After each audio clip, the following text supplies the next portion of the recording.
Nuwun, nuwun, kula nuwun.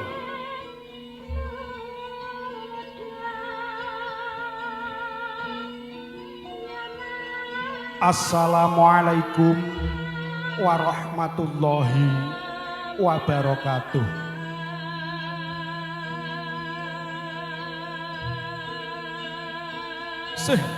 Tentrem rahayu awit saking wilasaning Gusti mugi tansah tumedhak saha tumanduk dumateng panjenengan sedaya.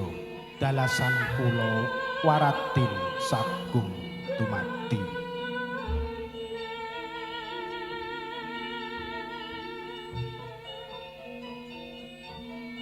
Para sepuh, pidi sepuh, hanggung mastuti dumateng pepoyaning kautamen ingkang pantes pinundi saha kinabekten.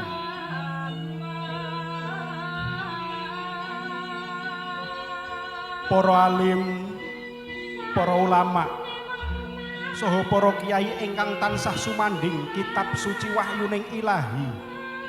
Dalu kelawan rinten ingkang pono ing pamawas lebda ing panutur minangka kiblating panembah ingkang sinuyudan.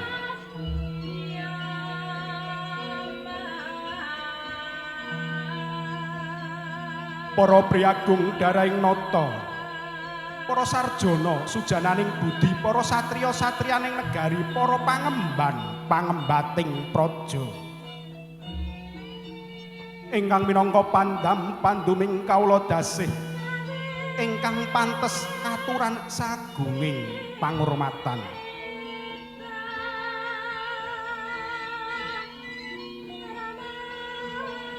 Panjenenganipun Bapa Suradi miwah Ibu Partiem ingkang minangka hamengku gati ingkang tansah winantu ing karahayon.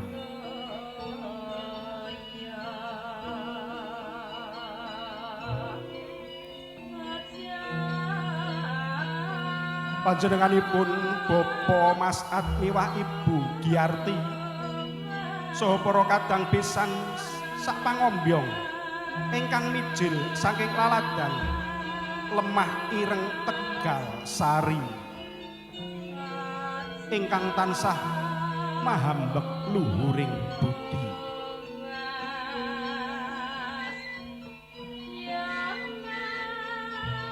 Para kadang werda muda tumaruna ingkang tansah cinaket ing manah. Para kadang seniman seniwati bisibi ingkang dipun pangarsani dening panjenenganipun Raka Mas Danang Bolot ingkang mijil saking laladan juwangi ing tansah bagya mulya.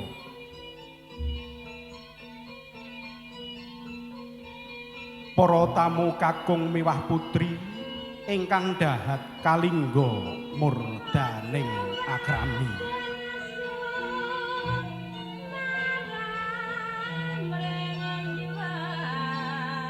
Amit pasang aliman tabik mugi tinibihna ing iladuni miang tulak sarik dumawaing tawang towang. Bilih kula cumantaka sowan mangarsa hangampil kamardikan panjenengan ingkang katemben wawan pangandikan.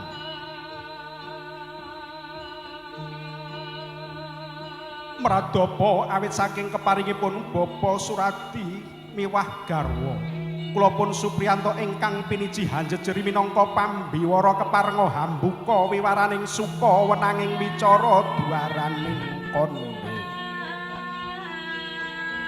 Saperlu mratitisaken murih rancak ing titilaksana adicara pahargyan prasaja ing siyang kalenggahan menika.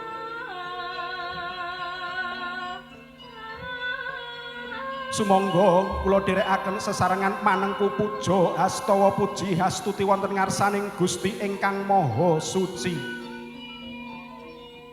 Ingkang sampun kepareng-paring rahmat lan nikmat gumlaring alam agesang wonten ing madyaning bebrayan agung. Katitik rahayu sagung dumadi mugi tansah kajiwa lan kasalira dumateng panjenengan sedaya dalasan kula. Satemah kula lan panjenengan saged anglungraken penggalih menekakaken wanci sarta kaparluan rawuh kempal manunggal wonten ing pahargyan menika. Saperlu paring tambahing pangestu dumateng Bapa Suradi miwah Ibu Partiem. Anggenipun hanetepi darmaning sepuh Hangrakit Sekar Cepaka Mulya Hamiwaha Putra Mahargya Siwi. Mugi tetep winengku ing suka basuki. Datan katalumpan sholawat ugi salam kunjuk dumateng junjungan Nabi Agung Muhammad sallallahu alaihi wasallam. Ingkang kula lan panjenengan ajeng-ajengaken pitulunganipun wonten ing dinten akhir. Amin amin ya rabbal alamin. Bapak saha Ibu ingkang sinuba ing pangurmatan. Ewontene reroncening tata adicara ingkang sampun rinajang, rinajik saha rinumpaka para kulangsa nun enjih ingkang sepisan pambuka. Ingkang angka kalih suwanipun temanten Putri Mijil saking Tepas Wangi kalajengaken upacara panggih sinambung krobongan. Paripurna upacara krobongan kalajengaken upacara sungkeman ewon dene kirap kanarendran saha kirap kasatriyan bilih paripurna upacara sungkeman.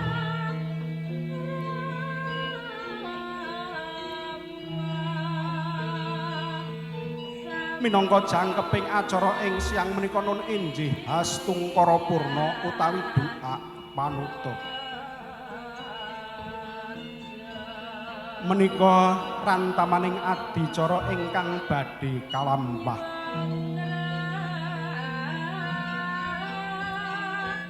Sangya para tamu kawung miwah putri murih Purwamadya Wusana lumampah kanthi rancak nirbaya lir sambikala.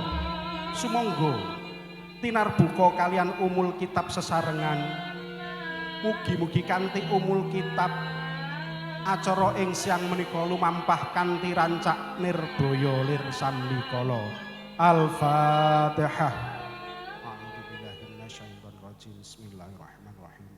Alhamdulillahirabbil alamin arrahmanir rahim maliki yaumiddin.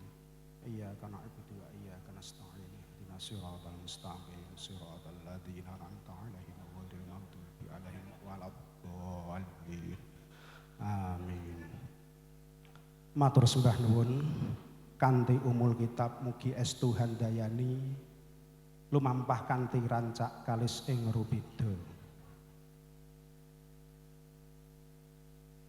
Wus dumugi wahyaning mangsa kala apan wus ndungkap titilaksitaning adicara rehning kados-kados temanten putri anggenipun hanglulur sarira hanglus wadana miwah hangadi busana sampun paripurna tumapa ing gati suwanipun temanten Putri Mijil saking Tepas Wangi kinanti manjing sasana rinengga. Suwanipun temanten Putri hanganti Ibu juru paes nun injih Ibu Hajah Damsini tata rias Zulida rias pengantin ingkang mijil saking Laladan Wonosegoro ingkang sampun kuncara hanjajeng bawana. Suwanipun temanten Putri sak marga-marga tansah hambabar Sekar Tejo.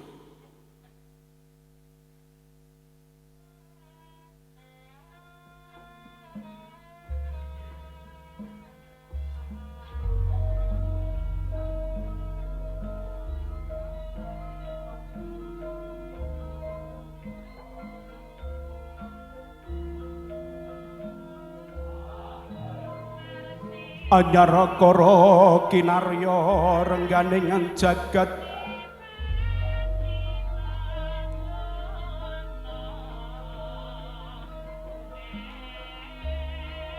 Winarung swaraning pradangga munya hangar angin.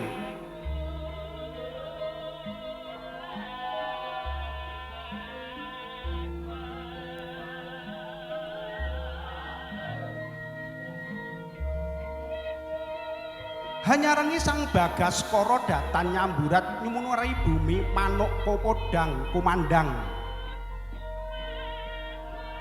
Yayah ngidungake tetembangan sruning kaendahan pucuke Gunung Sumeblak Hyang Sarkara mangayap dadya ima iman toko.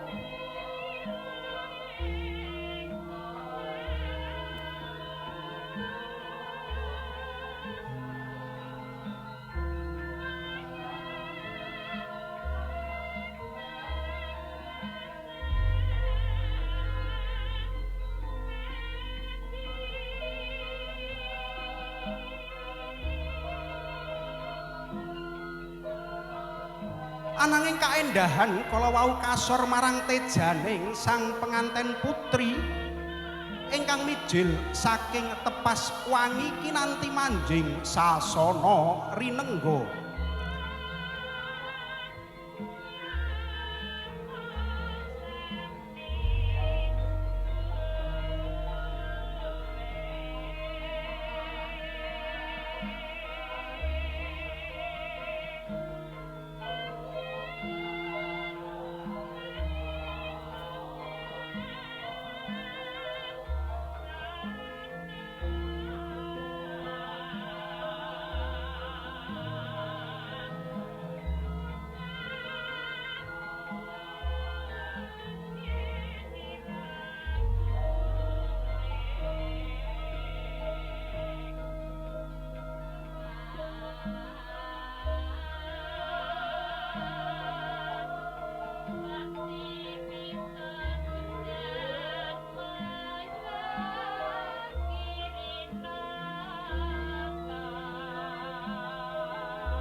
Wus tinarbuka wiwaraning panti busana.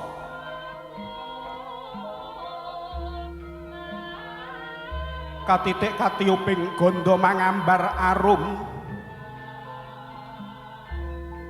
Menika ta jejuwitaning pahargyan ing siang menika nunenjih putra putrinipun Bapa Suradi miwah Ibu Partiem ingkang sesulih Kusuma Ayu Wahyu min Solikah ingkang mijil saking tepas wangi kinanti manjing sasana rinengga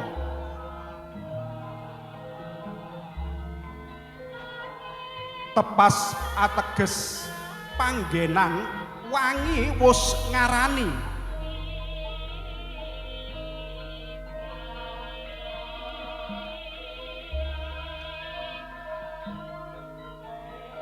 simpating busana ingkang amemba busananing Prameswarinata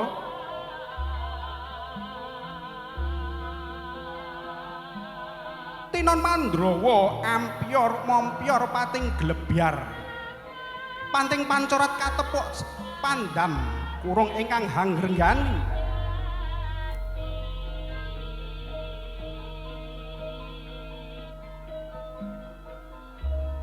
lamun Cinandra kadaya kilat asesiring hamuncang kanginan Denira lumaksana sang penganten putri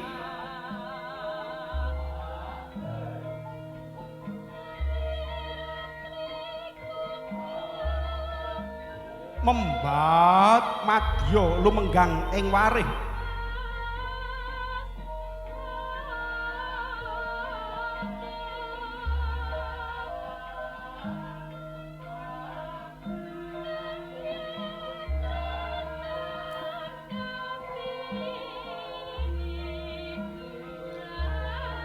eloke wadana kadya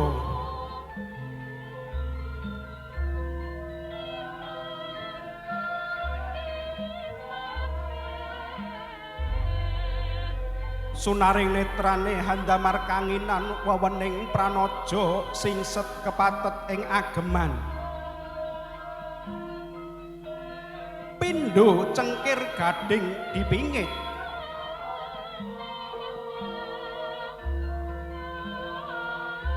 yayah jebol-jebol mekak madya ingkang minangka satu bandaning sarira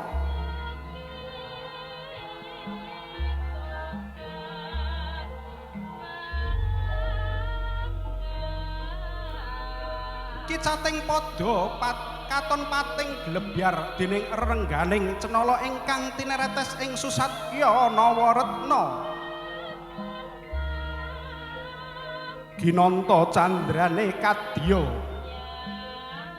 werdu angga sasra lumaku ing wanci dalu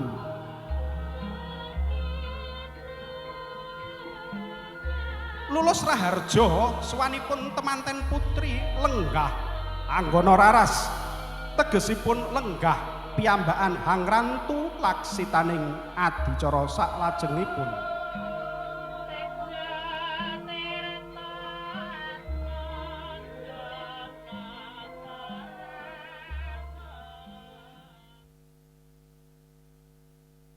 sagunging para tamu kakung miwah putri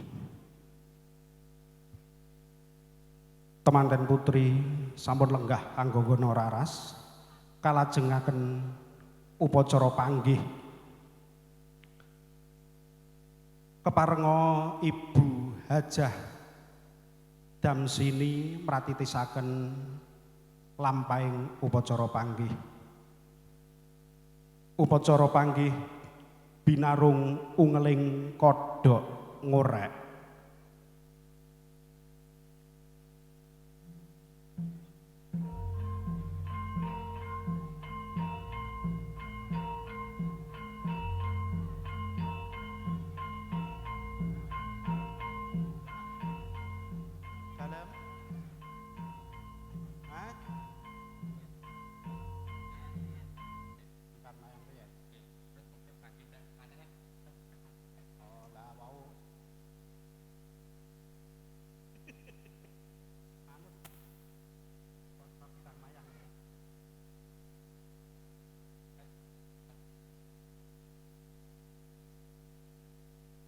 upacara salajengipun nun inggih upacara kembang mayang panjenenganipun Hajah Damsini mratitisaken upacara kembang mayang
wis samapta ing gati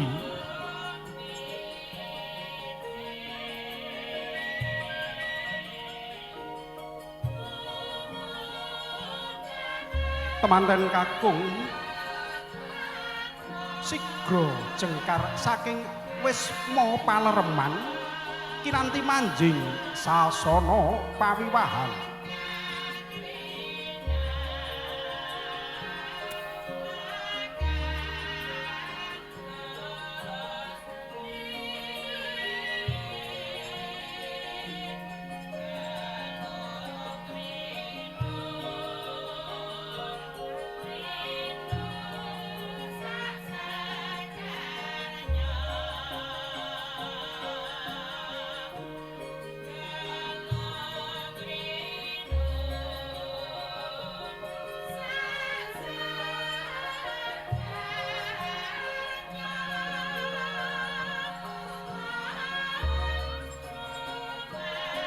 kembang mayang sampun kaapit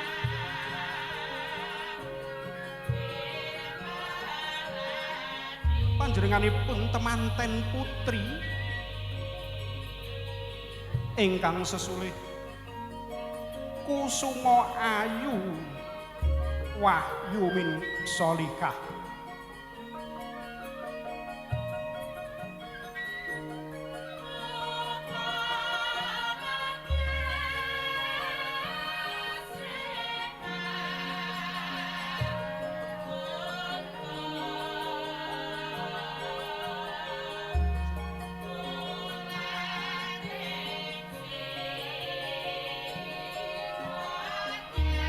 sampun paripurna kembang mayang kalajengaken upacara panggih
wus jumangkah padane Sri Atmaja temanten kakung Nut Wirama kodhok ngorek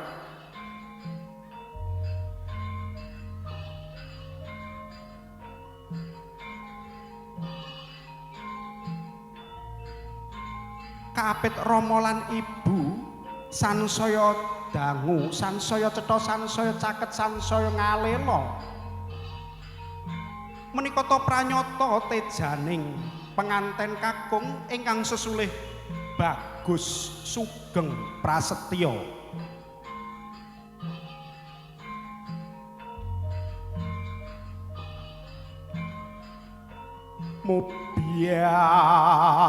mubiar busanane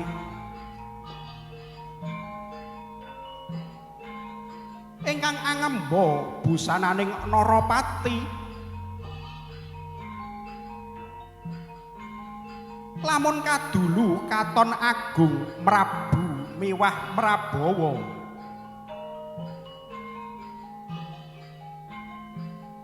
agung ateges kebak ing kaendahan ingkang sanyata adiluhung dene Mrabu ateges pindho jejering Narendra kabekan kawibawan luhur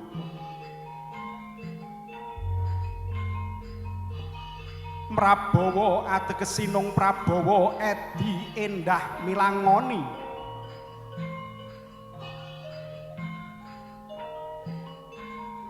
Dampyak ingkang samya lumaksana hangayap sang penganten kakung. Pinarangan kadang santana miwah warga Wandawa dasar penganten kakung anjar dula lupa tindake. Sanrira Anrabata sembada tan mingkuh saring kewuh yen ta tamtama wiratama prawirya jayeng palugon tatah tangguh prapteng ngendhon. Mila kalamun pinenta candrane kadya Narendra Arsa tedhak siniwaka lenggah ing dampar denta.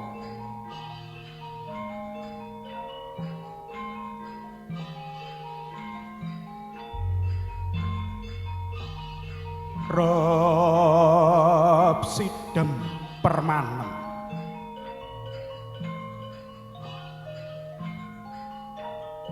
wis dumugi wahyaning mangsa kala wis dumawing kodrat saking kuasaning Gusti ingkang murbeng dumadi. Nalika semana ana titahing Gusti ingkang asipat jalu pawestri bangkit manunggaling karsa arsa ngancik alaming bebrayan.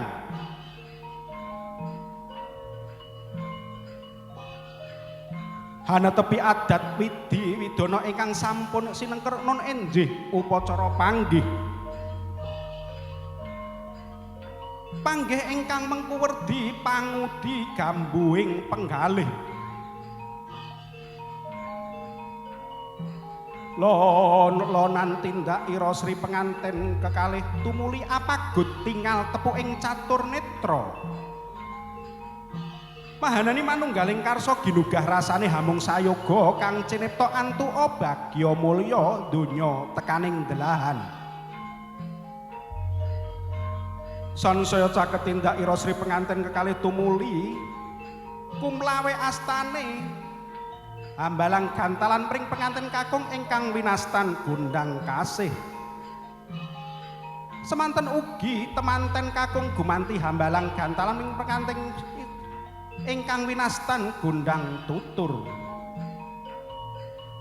Dumateng gegunangane manah gantalan menika suruh temu rosik ginulung ing salebete isi jambe 6 tinang sulan benang lawe ingkang mengku werdi bilih manunggaling jalu pawestri kadya suruh lumah kurepe dinulu seje wernane dinigit tunggal rasane. Temanten kekalih tumuli hanya kati antiga andi. Temanten kakung rucat cenala tigan tinapak ngantos pecah kawas tingal rinengga werni jene. Lan petak ingkang mangku panyuwunan dumateng Gusti ingkang Maha Kawasa bilih manunggaling jalu pawestri enggal pinaringan turun ingkang utami ingkang bekti marang Rama lan Ibu nusa bangsa lan negari.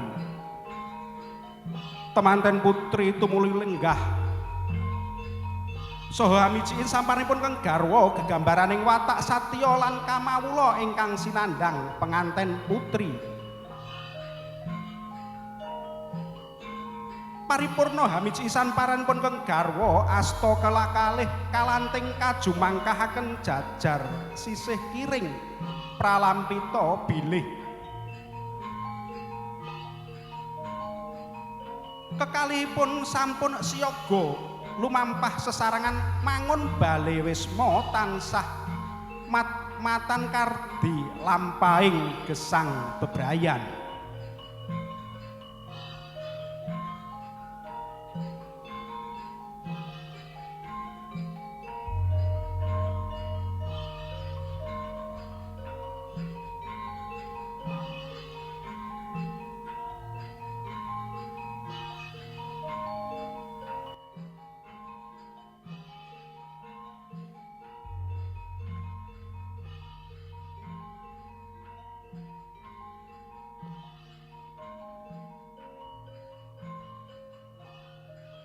Upacara panggih sampun paripurna tumuli Ibu nyekepaken sindur wonten ing pamindhanganipun temanten kekalih ewon dene sinduran ingkang badhe kairing dening Asrokol.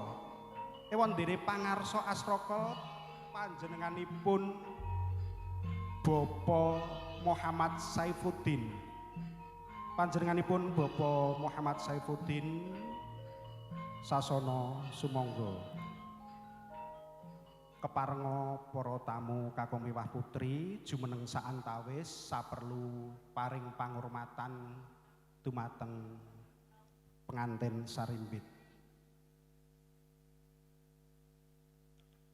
Assalamualaikum warahmatullahi wabarakatuh. Ngarsanipun para sesepuh pinesepuh para rawuh sedaya ingkang kula hormati. Kala suwun lenggahipun jumeneng sedaya sumangga. Allahumma shalli ala Sayyidina Muhammad. Ya Nabi salam alaika, ya Rasul salam alaika, ya Habib salam alaika, salawatullah alaika, Allah ya Nabi salam alaika, ya Rasul salam alaika, ya Habib salam alaika, salawatullah alaika, asyraqal badru alaina, fahtafat minhul tuduru, misla husnik ma ra'ayna, qantu ya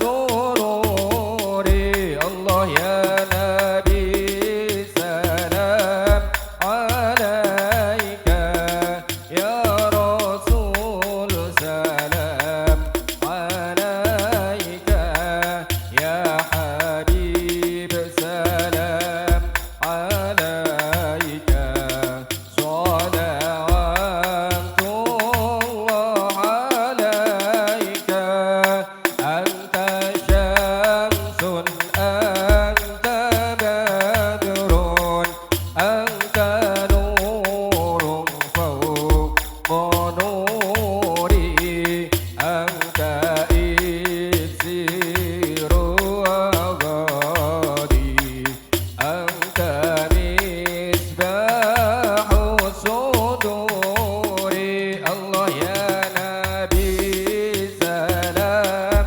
alaika, ya Rasul salam alaika, ya Habib salam alaika, salawatullah alaika.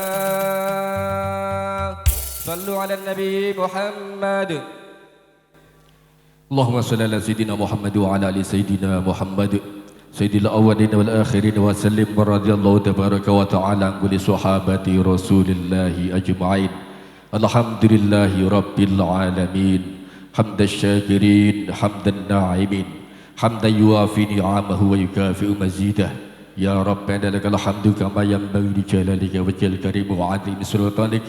Barakallahu laka wa baraka 'alaika wa jama'a bainakuma fi khair. Allahumma alif bainahuma kama allafta baina Adam wa Hawa, wa alif bainahuma kama allafta baina Yusuf wa Zulaikha, wa alif bainahuma kama allafta baina nabiyyina Muhammadin sallallahu alaihi wasallam wa Khadijah al-Kubra. Rabbana hab lana min azwajina wa dhurriyyatina qurrata a'yun waj'alna lil muttaqina imama. Rabbana atina fid dunya hasanah wa fil akhirati hasanah wa qina adzaban nar. Subhana rabbika rabbil izzati amma yasifun wa salamun alal mursalin walhamdulillahi rabbil alamin. Assalamualaikum warahmatullahi wabarakatuh.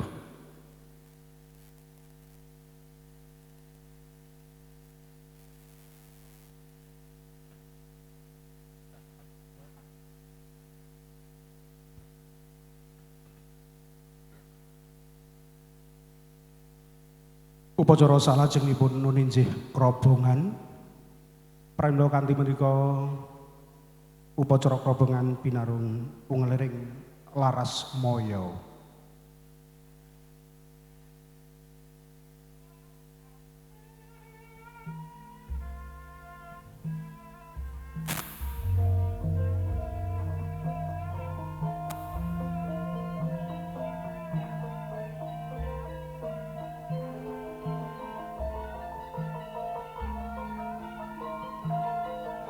Upacara krobongan kawiwitan bobot timbang.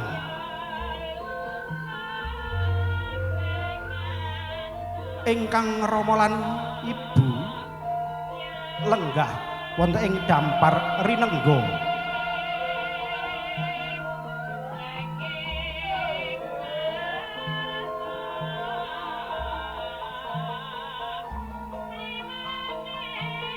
Temanten putri lenggah wonten ing jengku kanan kiring.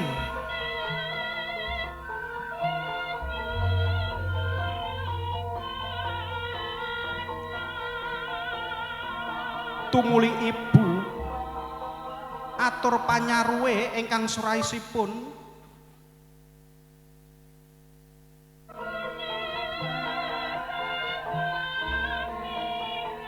kepiye pakne yen saka rumangsamu bocah sakloron iki abot sing endi pakne? Ingkang rama tumuli atur waluyan ingkang surasipun, Bune, yen saka rumangsaku bocah sakloron iki padha abote pralampita bilih wiwit menika putra kekalih sampun dados putra pribadi ingkang boten wonten kaemban sindhe mban siladan. Ingkang rama tumuli jumeneng hanetepi upacara tanem utawi wisudan.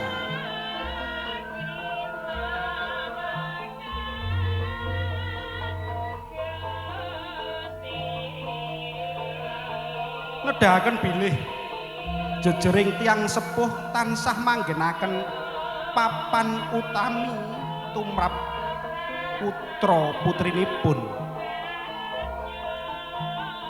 Paripurna upacara wisudan kalajengaken kacar kucur utawi tampa guna kaya. Temanten putri lenggah jengkeng ngasta kacu gemboyo. Temanten kakung ngasta kebo guna kaya rinengga arta receh wos jene kacang kawak dele kawak sah empon-emponan kasuntak ngantos telas. Pralampita bilih jejering tiang kakung tansah tanggel jawab dumateng garwanipun. Arta receh mangku panyuwunan kemurahan rejeki wos jene mangku panyuwunan kemurahan pangan. Kacang kawak dele kawak mangku panyuwunan anggenipun mangun bebrayan tansah lestantun. Sampon-ponan mangku panyuwunan kabagas kuwarasan. Kacu gemboyo tumuli dipun bundeli katitipaken marang rama lan ibu pralampita bilih sinaosa sampun mandhiring pribadi tartamtu badhe nyuwun pangayoman dumateng para sepuh pinisepuh. Purna upacara kacar kucur tumuli temanten kakalih hanetepi adat widana nuninjih dahar kembul utawi dahar kelimah.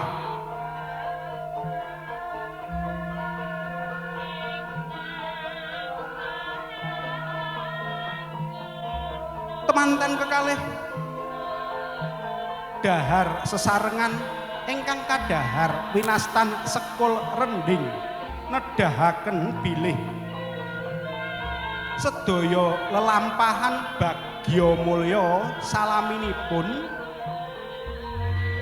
tansah mat-matan sangkul sinangkul saha dayan dinayan wonten ing titiwanci menika kekalihipun nonenjih kusuma ayu wahyu min solikah miwah bagus sugeng prasetya sampun manunggal cipta rasa miwah karsane amrih jumbuh kalian gegayuhan lair lan batosipun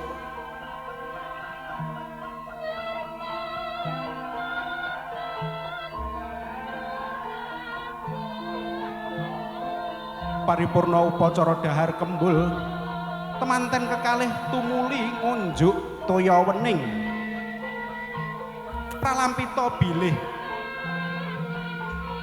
kekalihipun tansah saged ngeningaken penggalih saha ngagemaken raos prasaja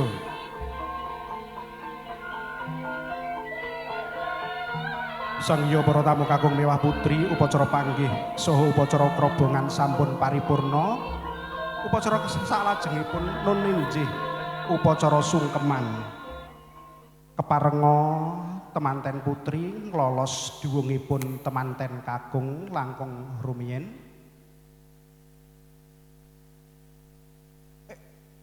upacara sungkeman binarung ungeling mugi rahayu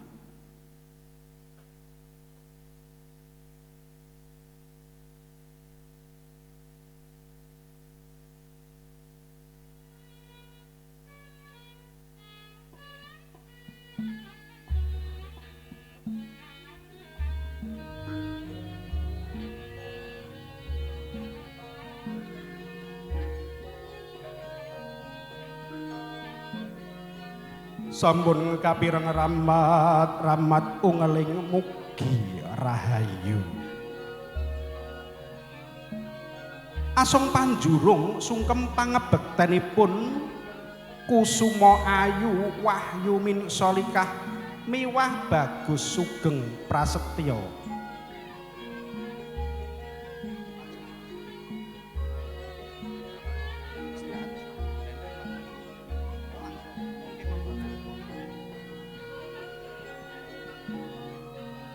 temanten sarimbit sampun lampah ndodok ngrucat cenala temanten kakung handingini lampah temanten putri tut wuri ing wingking nedahaken bilih sedaya kesaenan ingkang katindakaken keng garwa keng putri badhe tansah jumurung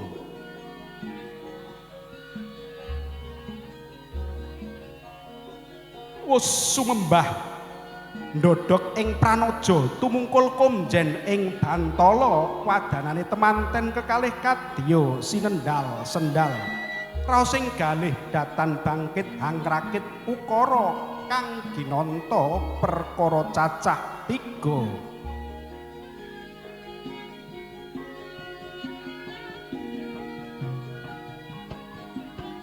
ingkang sepisan ngaturaken gunging panuwun ingkang tanpa pepindhan dumateng Rama lan Ibu ingkang sampun bangkit hanggula wentah temah ing ari menika bangkit mandireng pribadi ingkang angka kalih ngrumaosi jejering putra ingkang tansah damel bot repoting Rama lan Ibu kepara asring damel duka pramila awit menika nyadong aksama awit lamun luput ing aksama jih brebendu kang kawasa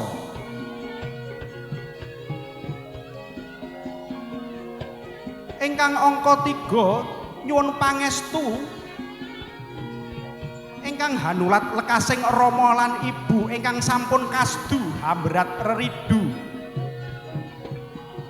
supados widodo ngantos jejeg adeking keng para putra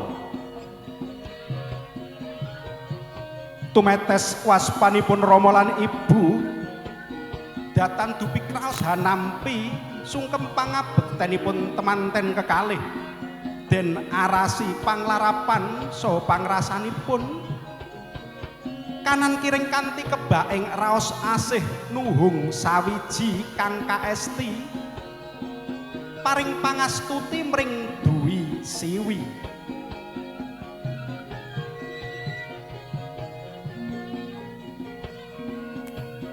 Sangya para tamu kakung miwa putri, upacara sungkeman sampun paripurna kanthi boten wonten pambeng setunggal punapa. Ingkang Rama lan Ibu uga sampun paring puja astawa. Kanthi menika sumangga sesarengan nderek ndedonga mugi-mugi temanten sarimbit anggenipun mangun bebrayan tansah atut runtut reruntungan dumugi korining delahan.